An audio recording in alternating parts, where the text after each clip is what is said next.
full of plastic bricks. Millions of them.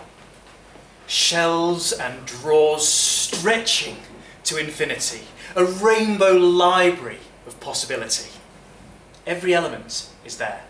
Every colour, shape, size and shade. Tiles and base plates. Wedges and wheels. Everything you need to make anything you could ever want. And all I have to do is build it. Most kids never grow up to achieve their dreams.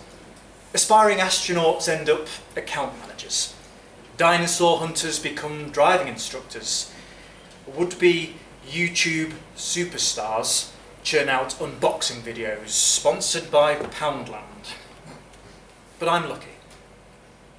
All I ever wanted was to build Lego. And now I get to do it for a cash prize. On TV. TV isn't part of the dream. I'm not a natural communicator, except through the medium of Lego. I prefer to let the bricks do the talking, so I don't have to. I bothered the producers from the start. Awkward and shy in auditions, so inarticulate in screen test interviews. They had serious doubts about letting me on. But they had to in the end, because Mr. Brick said so. Mr. Brick is a Lego... Oh, genius is too small a word. Like Mozart, Shakespeare, Einstein, Messi, he stands majestic and alone. Everyone knows Ole Kirk Christensen invented Lego, but Mr. Brick elevated it to an art form. First to solve the Mobius 16 stud problem, fastest solo million brick build. Who hasn't watched his iconic spaceship build live stream from orbit?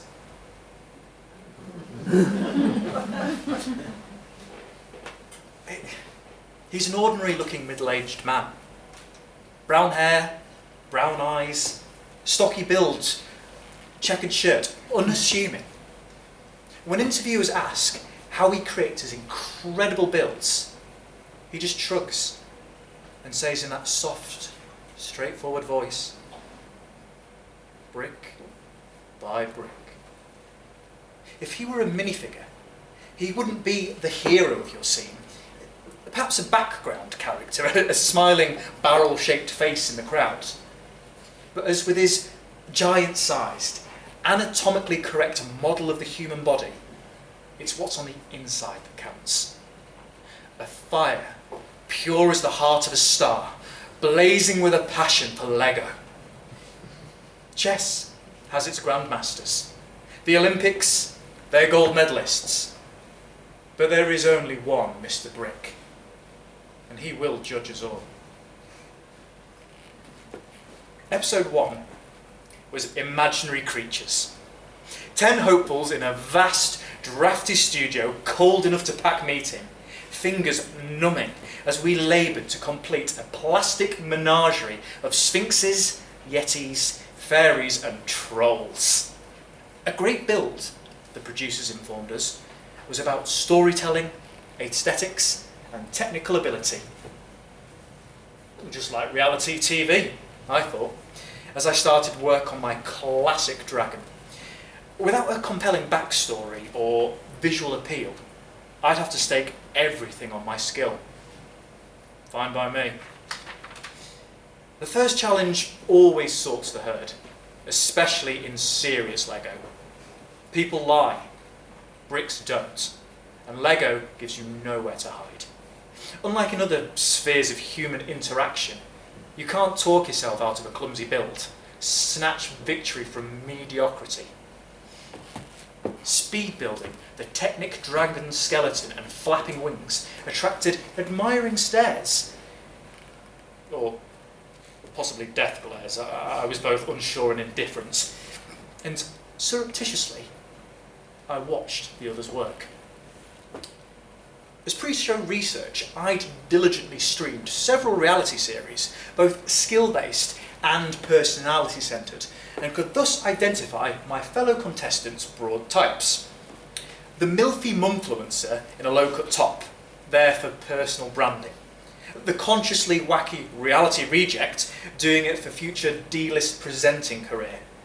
Competent, but lacking technique, talent, or both. Some seemed potential contenders. 3 teen rivals of the amateur challenge circuit, 2 fat-beard frenemies from the forums, a frustrated dad. With a basement Lego room, I bet every brick in Denmark his kids weren't allowed near. One girl, Maisie, all unicorn dungarees and glitter eyeliner, cosplaying as a minifig at weekends. She'd soon be eliminated. An ill-conceived mermaid her downfall, though I found her brief presence oddly comforting. Usually, in any given sample of humans, I was the weirdo. Not on this show. Around me, monsters were born. In 1 hour, I realised our finished builds would be presented to Mr. Brick. Suddenly I was shaking. All my life I'd imagined meeting him in person, showing him my own creations. But the dragon's mouth was all wrong. My eyes blurred, sweaty fingers fumbled, dropping tiny red scales as I tried to fix it. I sensed something at my shoulder. The weight of a gaze, like the warmth of a hand lightly laid there. And I felt that thrill.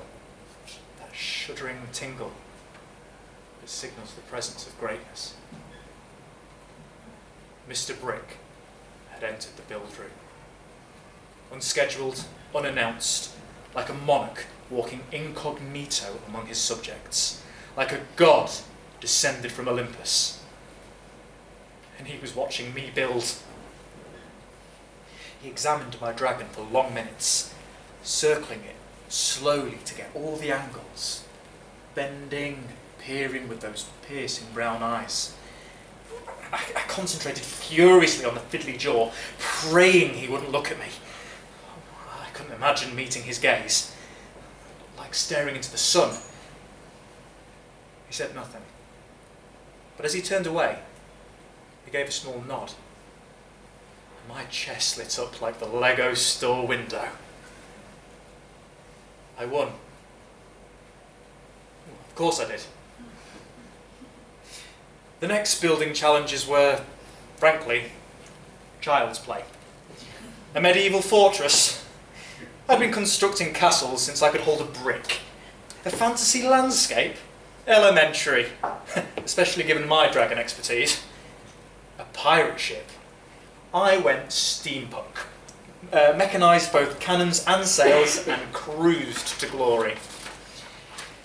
A lesson I soon absorbed from watching the other contestants was the expected reaction to certain happenings.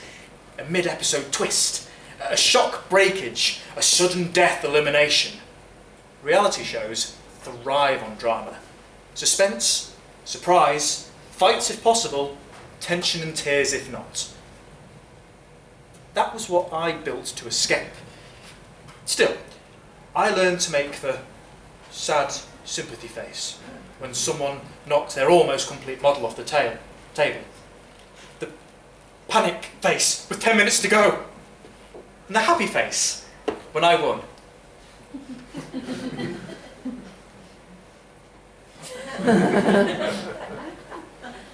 I found it helpful to picture the expressions on the tiny heads of the minifigures at these times. Task 5 was a statue of a hero. Too obvious, of course, to sculpt Mr. Brick himself, so against the lopsided Taylor Swift, clumsy Obama and basic bitch Batman, I presented a life-size bust of Ole Christensen. The smile on Mr. Brick's face as the old man's head took shape told me I'd clinched it before the build was half done. By my 6th consecutive win, I'd mastered manufacturing visible delight by playing "Everything is Awesome" from the Lego movie in my head. Everything is awesome. The producers nicknamed me Brick Machine. Silent, focused, poker-faced, laying down flawless builds with robotic speed and precision.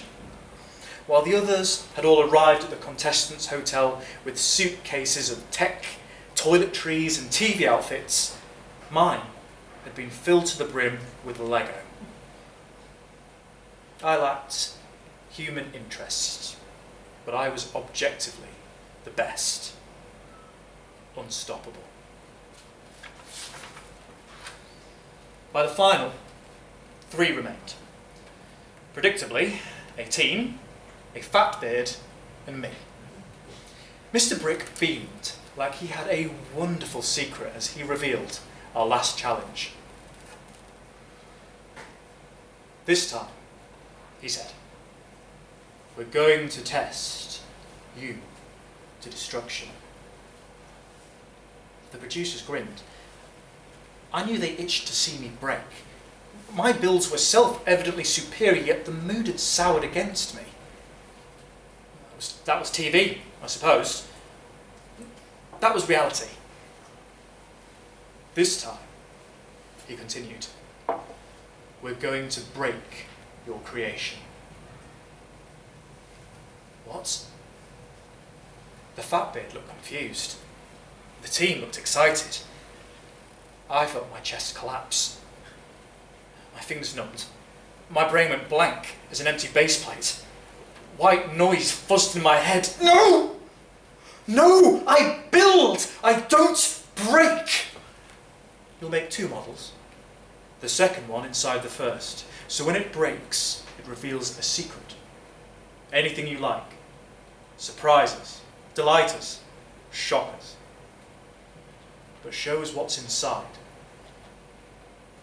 The camera zoomed on my stricken face.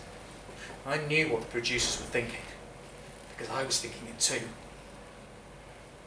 There's nothing inside. Tonight, you'll create your concept, and tomorrow, it's a 12-hour build. Enjoy. The camera panned, pulled out, stopped rolling. Eyes backlit with ideas. My rivals hustled off set.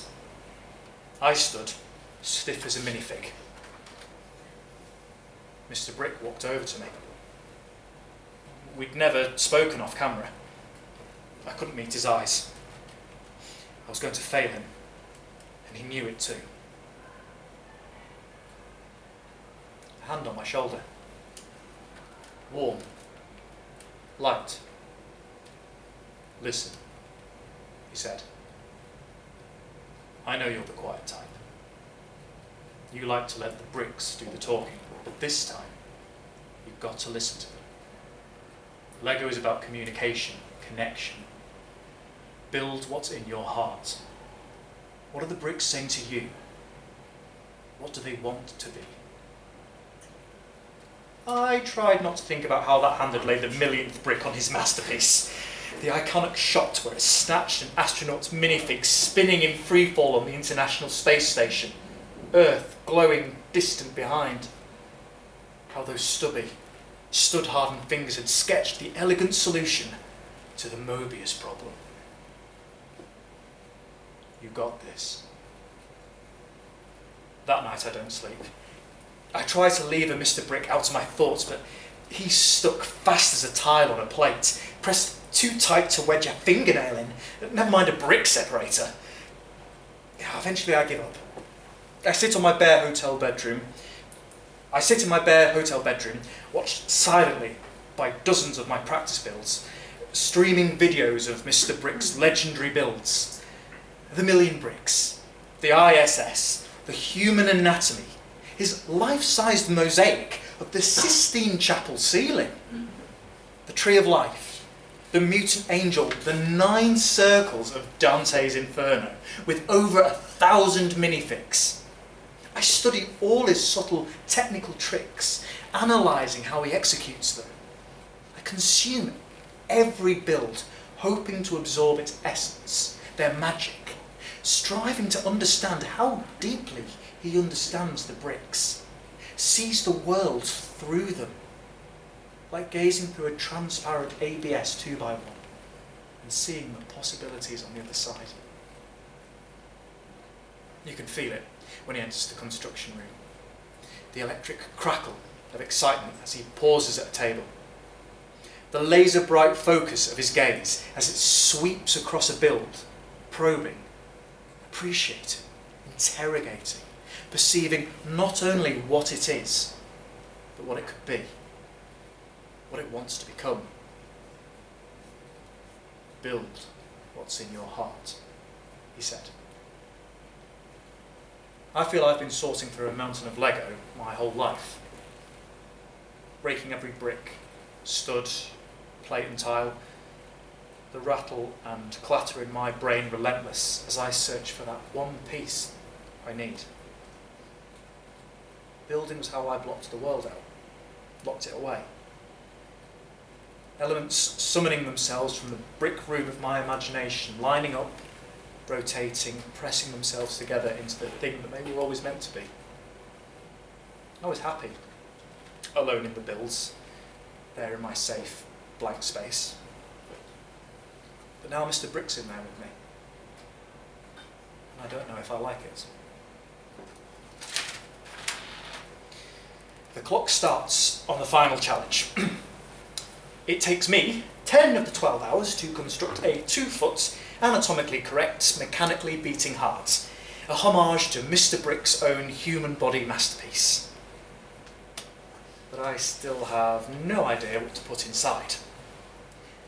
Lego is my life. How can I turn my empty life into Lego? I stare stupidly at my useless hands. Dizzy, sick, sheeted in cold sweat. I've heard about builder's block, like brick blindness, but I never understood what it meant. Now I do. Brick machine stalled. A camera swoops gleefully on my bloodless face, my empty fingers. I fumble in my tub, clutch a fistful of bricks and look down. Blue, red and yellow. Classic 2x4s. I remember the first time I ever saw Lego. The primary colours. The sharp, simple shapes, hard and precise and logical. How it spoke to me. And inside something clicks. I press the yellow brick into a base plate. Put the red next to it.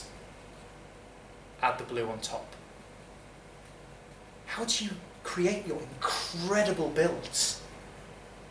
And his voice in my head says, brick by brick. They call it the ultimate heartbreak. 1.7 million views on YouTube, and counting. But when Mr. Brick cracks open my Lego heart, I don't even look at it. I know what's inside. No. I watch his face.